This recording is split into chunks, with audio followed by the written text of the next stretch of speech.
Retrouvez les conseils d'observation de ciel et espace avec MEDAS, www.medas-instrument-au-pluriel.com. Et accédez désormais à tous les anciens numéros de Ciel et Espace grâce à l'abonnement numérique. Pour en savoir plus, rendez-vous sur ciel-et-espace.fr.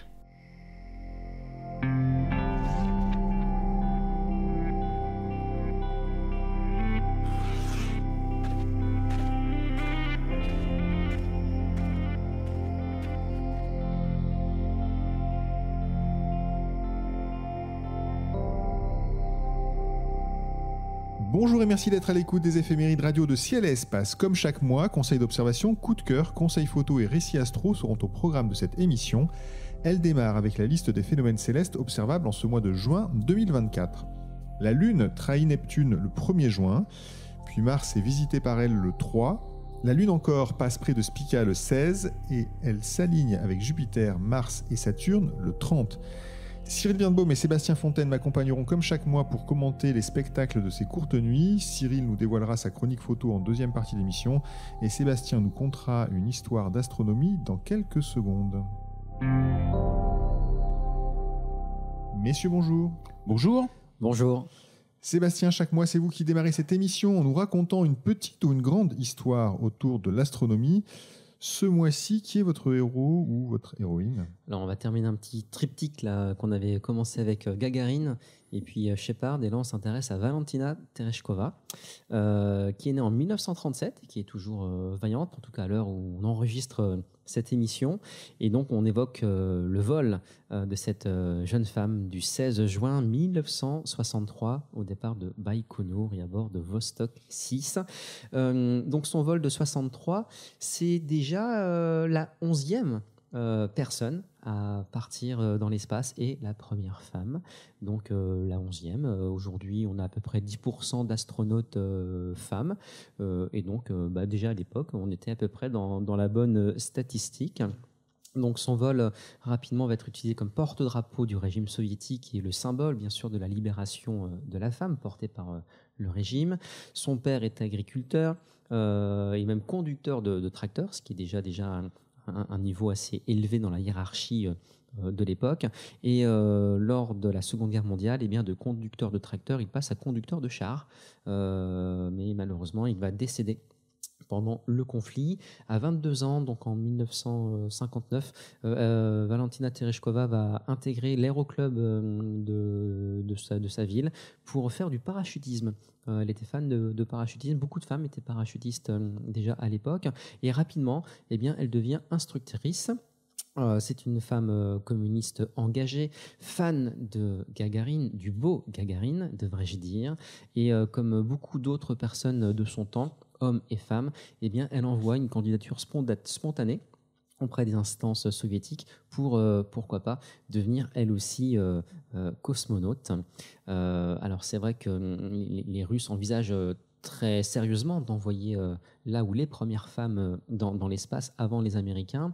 Et donc, le nombre de femmes pilotes est quand même assez réduit pour en faire un critère de sélection principal. Et donc, on élargit les sélections aux femmes parachutistes, justement.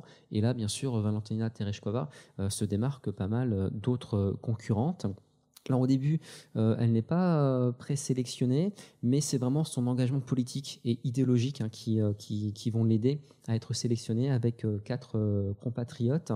Elle va commencer les entraînements, donc la centrifugeuse, les vols à bord des MiG, et surtout beaucoup de sauts en parachute avec combinaison de vol et tout le matériel de survie. Ça peut peser jusqu'à 130 kilos. Je vous rappelle que le protocole russe à l'époque, c'est que les astronautes n'atterrissent pas sur Terre à bord de l'engin spatial, mais sont éjectés avant d'atterrir. Et donc voilà pourquoi on va chercher chez les parachutistes les nouvelles recrues finalement pour partir dans l'espace. Donc son vol est assez long. Il va durer un peu plus de 70 heures, 48 révolutions. Donc là, on est vraiment dans l'imagerie du cosmonaute pur jus. Rapidement, malheureusement, elle est quand même malade dans l'espace. Donc 2 jours de vol. Dès le premier jour, il y a des petits signes de faiblesse, des vertiges, quelques vomissements. Et puis, elle a beaucoup de difficultés à résoudre des problèmes techniques qu'on lui demande de faire. Il y a aussi toute une phase finalement d'expérience réalisés à bord de la capsule, et donc elle ne remplit pas tous les contrats qu'elle est censée remplir. Toujours est-il que elle va revenir sur Terre saine et sauve. Alors elle va atterrir dans une zone un peu éloignée de celle qui était prévue au départ. Elle atterrit dans des champs. Et donc, il y a beaucoup de gens qui vont accourir en direction de cette chose qui vient de tomber du ciel. Et donc, ils vont récupérer Valentina et, comme le veut la tradition, lui offrir du pain avec du sel, un verre de lait, enfin, en gros, trinquer à la bonne fortune de cette héroïne tombée dans le champ. Et ça fera partie des choses qui seront reprochées à Valentina Tereshkova dans la suite, puisqu'elle aurait voulu continuer, bien sûr, à être astronaute, enfin cosmonaute. Et le truc, voilà, c'est qu'on va lui reprocher de ne pas avoir été forcément à la hauteur lors de la mission, et puis de ne pas avoir respecté le protocole en ayant consommé des denrées finalement alimentaires lors de son retour sur Terre, et ce qui biaise bien sûr les analyses médicales que les médecins étaient censés faire après son retour. Et donc, alors, bon, elle aura des petits problèmes de ce côté-là. Malgré tout, on envisage un temps de la remettre dans le corps des cosmonautes, surtout quand les Russes envisagent d'aller sur la Lune et envoyer une femme ou un couple. C'était dans les scénarios possibles. Mais définitivement, elle restera clouée au sol lors du décès de Gagarine. Les Russes ne veulent surtout pas risquer de perdre une deuxième icône finalement, et donc elle aura bien sûr une carrière très intéressante par la suite, notamment en politique, mais elle ne revolera pas bien sûr après ce vol malgré tout historique, puisque première femme dans l'espace, c'est quand même pas si mal. Après son vol, donc je vous rappelle, le 16 juin 63, il faudra attendre 19 ans pour qu'une prochaine femme parte dans l'espace, une soviétique également. Et c'est 20 ans plus tard, 20 ans après Tereshkova, que s'envolera la première américaine. Et il faudra attendre 1996 pour que la première française, Claudie Aigneret, parte à bord de Mir. Voilà, donc c'était il y a déjà quelques années. Merci beaucoup Sébastien pour cette évocation de Valentina Tereshkova. On passe à l'astronomie et à l'observation du ciel avec le premier phénomène céleste ce mois-ci. La Lune passe à seulement 1 degré de Neptune. Cyril, c'est l'occasion rêvée d'observer cette planète pour la première fois, pour ceux qui ne l'auraient jamais vue. Mais quelle est la configuration de la Lune? Où est-ce qu'il faut regarder, grosso modo, avec quel instrument? Alors c'est le matin là. De nouveau le matin, c'est plutôt tôt, puisque la Lune va se lever à 3h20, un petit peu avant 3h20, avec juste Neptune juste au-dessus. Alors ça sera un petit point un petit peu pareil, bleuté, enfin très légèrement bleuté, parce qu'elle est quand même assez loin là.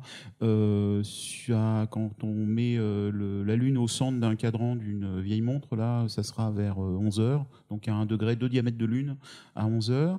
La Lune, elle sera éclairée à 34%, ça veut dire qu'un tiers de sa surface réfléchit la lumière du soleil. Donc ça éclaire quand même, et ça sera du même côté d'ailleurs, c'est un dernier quartier, donc ça sera du même côté que l'endroit où est Neptune, un petit peu au-dessus. Et si vous prenez une lunette de 700 de focale, donc une petite 60 ou une 80, enfin une focale pas trop longue, ça vous permettra de voir tout en même temps, c'est-à-dire à la fois la Lune, a priori pas vraiment de lumière cendrée là, parce que là 34% ça éclaire déjà pas mal, et vous aurez ce petit point en fait, c'est-à-dire qu'on verra une sorte de tête d'épingle très légère, un petit peu bleutée juste au-dessus. Voilà. Magnitude de c'est Neptune, 8,5. Donc c'est déjà vous le verrez pas à l'œil, en plus vous seriez ébloui par la Lune, ébloui par la Lune, donc ça reste vraiment faut un instrument. Alors aux jumelles ça doit se voir, là par contre 8,5 aux jumelles ça doit passer, je pense. C'est-à-dire que si vous avez juste pas le courage de sortir la grosse artillerie à 3h20, ce que je comprends un petit peu, vous avez. Et ce qu'il faut savoir, c'est que si vous regardez un petit peu, d'un côté il y a Saturne et de l'autre côté il y a Mars aussi qui est en train de se lever sur les mêmes heures. Très bien, donc essayez de voir Neptune, pourquoi pas, peut-être pour la première fois, elle est à 4,5 milliards de kilomètres, donc c'est pas la porte à côté, mais elle est quand même visible dans un petit instrument. Le 3, c'est Mars qui reçoit la visite de la Lune. Mars est beaucoup plus proche, 277 millions de kilomètres, mais elle est encore basse sur l'horizon. Le 3, dans quelles conditions faut-il se placer pour l'avoir près de la Lune, Sébastien ? Alors, faut plutôt observer le matin. Donc, contrairement à Neptune, Mars, on la voit à l'œil nu. Là, on arrive à la magnitude 1, un peu plus de 1. Donc, c'est une planète, rappelez-vous, quand elle est assez brillante, sa couleur rouge-orangé est parfaitement perceptible à l'œil nu. Et donc, on va continuer de se rapprocher de Mars. Vous évoquiez sa distance. Là, aujourd'hui, elle a 277 millions de kilomètres. Mais ça change pas mal parce qu'en fonction des positions des planètes, eh bien, la distance Terre-Mars varie de 55 millions à 400 millions de kilomètres. Donc là, les conditions d'observation sont bien sûr très très différentes.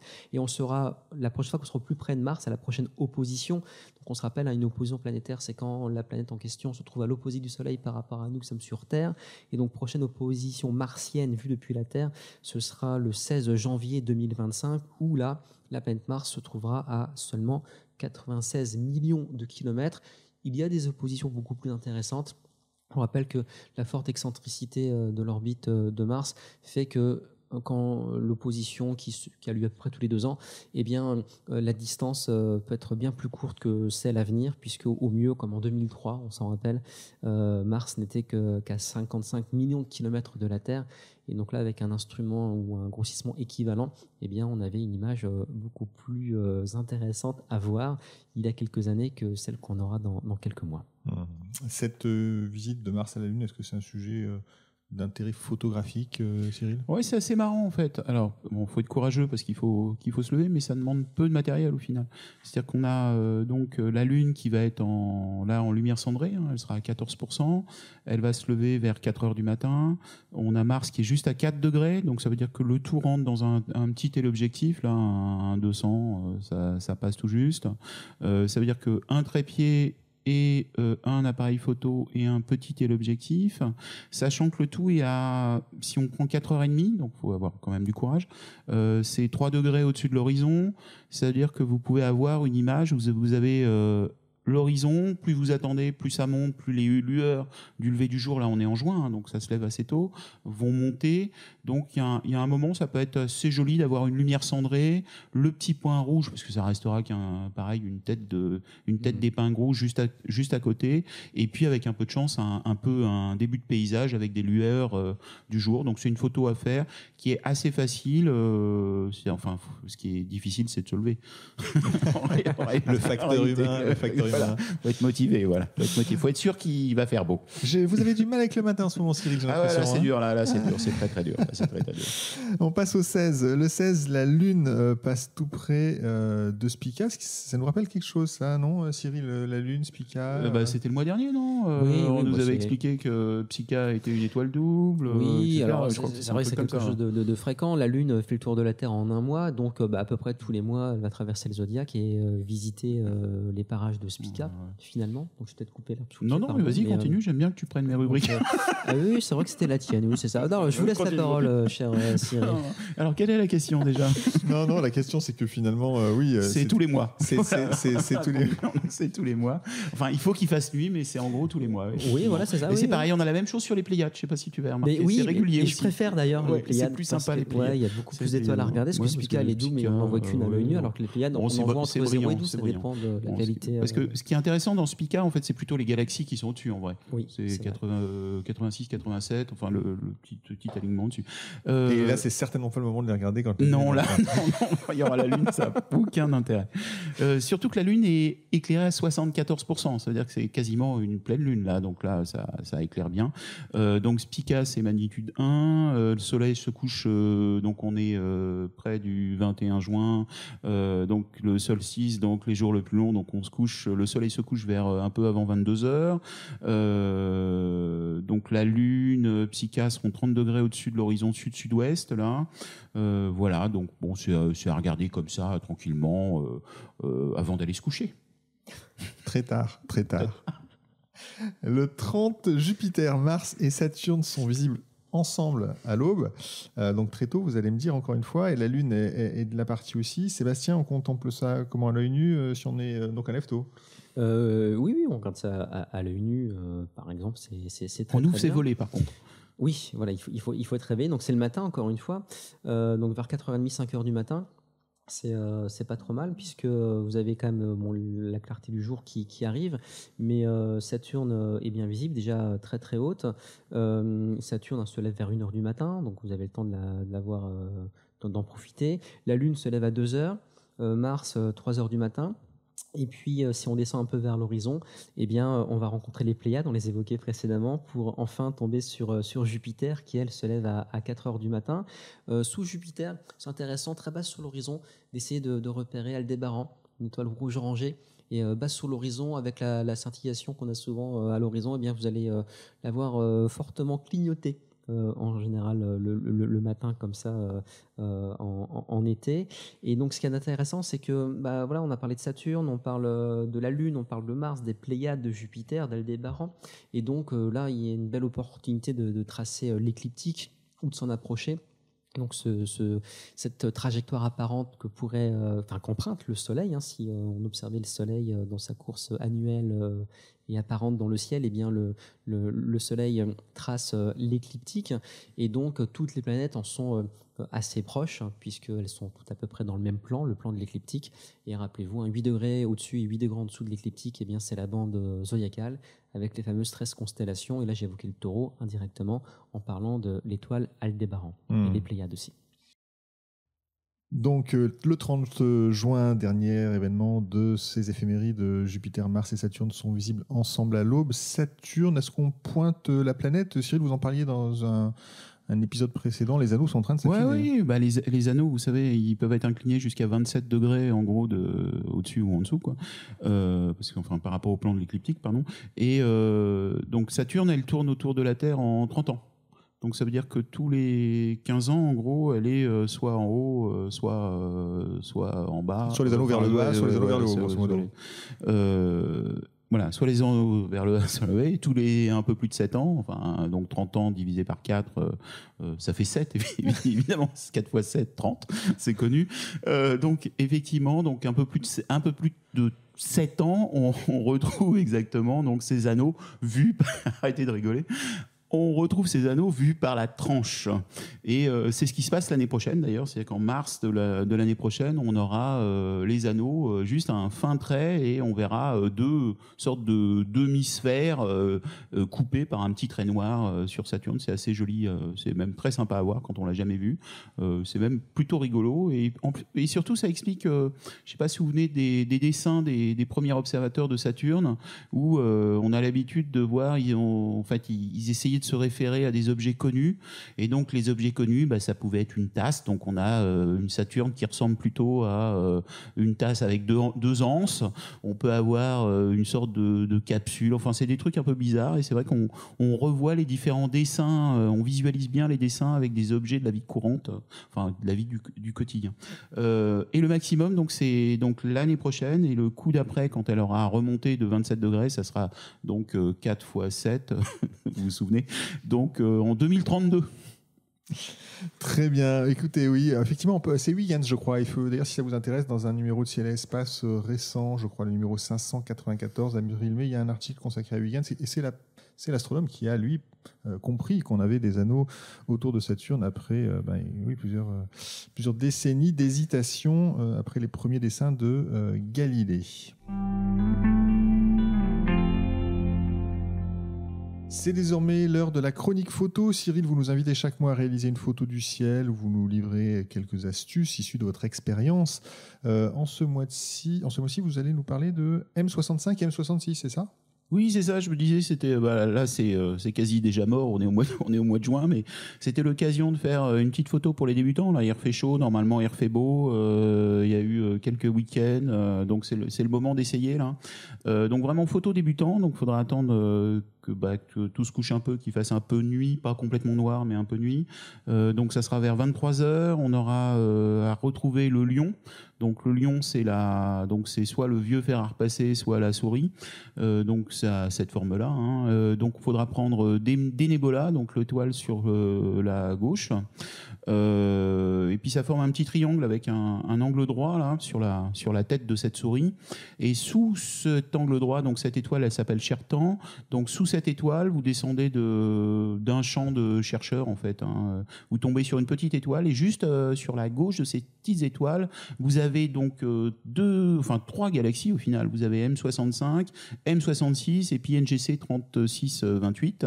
Et donc ça se voit facilement au télescope. C'est même assez magique parce que c'est des galaxies sur la tranche là, donc c'est très très beau. C'est quasiment les plus belles galaxies. Après, forcément M51, les chiens de chasse sous la queue de la grande ours là, comme on racontait il y a quelques mois. Donc c'est un beau trio là. Et donc il suffit que vous preniez un 300 mm, par exemple un téléobjectif ou au foyer de votre télescope là. Donc la difficulté sera effectivement de faire une bonne mise en station. Vous avez besoin d'une monture pour suivre. Idéalement d'arriver à faire des pauses de 20-30 secondes sans que ça bouge. Et puis vous allez faire votre première photo. Alors si vous n'êtes pas très doué en informatique, vous faites juste une photo en fichier brut, donc en RAW, et puis vous jouez sur les curseurs et vous allez voir apparaître des petites zones un petit peu plus claires. Donc ça marche assez facilement avec les nouveaux appareils photo numériques là. Et si vous êtes un peu plus balèze ou si vous voulez vous perfectionner, donc après avoir bien sûr monté la sensibilité, fait la mise au point, enfin il y a plein de problèmes techniques pour y arriver, mais vous pouvez aussi additionner ces images pour réduire le bruit, donc ce qu'on appelle additionner, stacker sur SkyStacker là, et ça vous permettra en fait de sortir votre première image. C'est vraiment photo débutant, hein. C'est pas très compliqué à pointer. En plus, comme ça sera à 30 degrés au-dessus de l'horizon, c'est pas un endroit impossible. Voilà. Et puis au pire, vous l'observez. Très bien. Donc essayez d'observer M65, M66 et NGC 3628, de photographier et en utilisant le logiciel SkyStacker. C'est ce que vous avez dit. Voilà.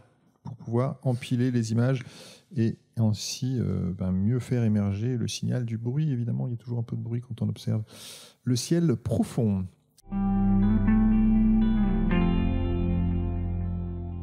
Nous approchons de la fin de cette émission. Cyril, Sébastien, c'est le moment de dévoiler votre coup de cœur.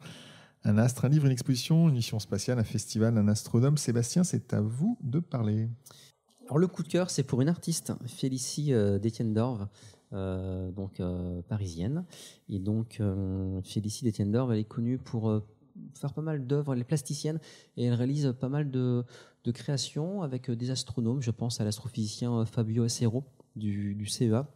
Et donc, elle a fait plusieurs expositions, notamment laser géométrie, qui mettait en scène de belles toiles, donc des tirs laser finalement devant les étoiles. Elle a réalisé ça à Paris, à Londres, dans l'Atacama aussi. D'autres œuvres un peu plus confidentielles, mais très, très émouvantes. Et puis, ce qui m'a donné envie de parler de Félicie Détienne-Dorve, c'est la réinstallation d'Étalons Lumière, une œuvre que le Palais de la Découverte avait commandée pour les 80 ans de l'établissement. Et donc cette œuvre vient d'être réaccrochée dans les étincelles du Palais de la Découverte. Vous savez, le Palais de la Découverte un peu éphémère en attendant la fin des travaux du Grand Palais. Et donc l'œuvre se présente de la manière suivante. Vous avez une série de mètres étalons. Donc il faut imaginer une espèce de barre en acier d'1 mètre de long et une rainure tout le long de cette barre où une lumière s'éclaire et se déplace tout le long du mètre à une vitesse donnée. Et la vitesse, eh bien, elle est directement liée à la distance lumière d'un astre. Vous allez vite comprendre le principe. Pour l'étalon de lumière dédié à la Lune, eh bien, la petite lumière parcourt le mètre en 1 seconde, puisque la Lune est à environ 1 seconde lumière de la Terre. L'étalon lumière dédié au Soleil, eh bien, la lumière mettra 8 minutes pour parcourir le fameux mètre. Pour Proxima du Centaure, un peu plus de 4 ans. Donc c'est intéressant de voir la progression très lente de cette lumière sur les talons.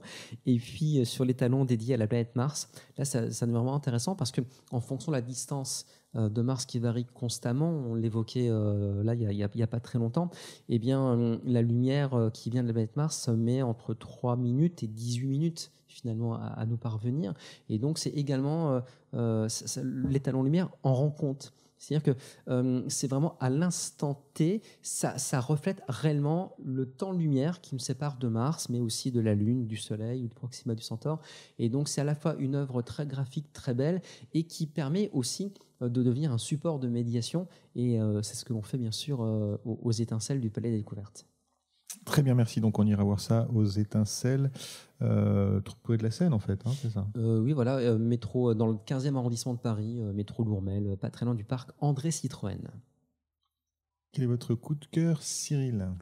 Moi, c'est juin, c'est égal bientôt vacances sûrement, hein, c'est sûr. Donc il faut commencer à préparer ses vacances d'été, fuir ou ne pas fuir les Jeux Olympiques pour les Parisiens ou pas d'ailleurs. Et donc ce que je vous propose en fait, c'est plusieurs choses. Alors déjà, il y a un événement en juin qui va avoir lieu dans toute la France. C'est On the Moon Again. Ça sera le 14, 15 et 16 juin. Le principe en fait, c'est vous avez un télescope qui dort chez vous, et vous le sortez dans la rue et vous montrez la Lune à vos voisins. C'est ça le principe de base. Et forcément, tous les clubs d'astronomie, tous les lieux où on fait de l'astronomie vont vous proposer des activités. Donc ça sera à retrouver sur les sites des différents clubs ou de la manifestation. Et puis autre chose, c'est qu'il y aura 2 gros festivals cet été, l'un au mois de juillet et l'autre au mois d'août. C'est bien fait, vous pouvez enchaîner. L'un dans les Pyrénées, enfin dans le Gers plutôt, et avant les Pyrénées, et l'autre au-dessus de Nice. Donc le premier, ce sera Astro Valberg du 26 au 28 juillet. Donc c'est au-dessus de Nice pour celui-ci. Donc voilà. Et puis l'autre, ce sera le Festival de Florence. Donc ça doit être le 34e, c'est dans le Gers. Ça sera du 2 au 9 août.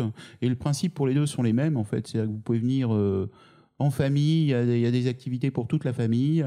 C'est-à-dire que vous avez à la fois des intervenants pour des conférences très sérieuses, vous avez des observations, de la pratique, des ateliers photos, des ateliers observations, des observations du soleil, enfin de jour, de nuit. Vous aurez sûrement une chasse à au météore comme chaque année. Enfin, en gros, il y a des trucs à faire pour les gamins, pour les grands, pour tout le monde.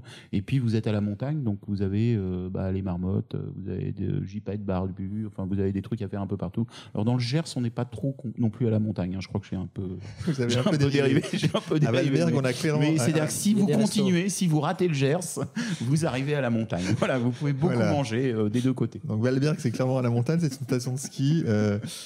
Florence, c'est beaucoup moins à la montagne, mais c'est vallonné. C'est vallonné. C'est très beau. Il fait chaud, vous avez le marché de l'ail et tout. Enfin, c'est chouette. Et les pruneaux. Merci beaucoup. Vous étiez déchaînés ce mois-ci. Je ne sais pas si c'est le printemps, l'été. Enfin bon, les éphémérides radio de Ciel Espace s'achèvent pour ce mois-ci. Merci à Cyril Birnbaum et à Sébastien Fontaine. Merci à Nicolas Franco qui a réalisé avec beaucoup de courage et de patience et d'abnégation cette émission. Elle était présentée comme chaque mois par David Fossé. Nous vous donnons rendez-vous au mois de juillet. D'ici là, songez à vous abonner ou vous réabonner à Ciel Espace. Merci pour votre fidélité, bonnes observations et à très bientôt à l'écoute de nos podcasts.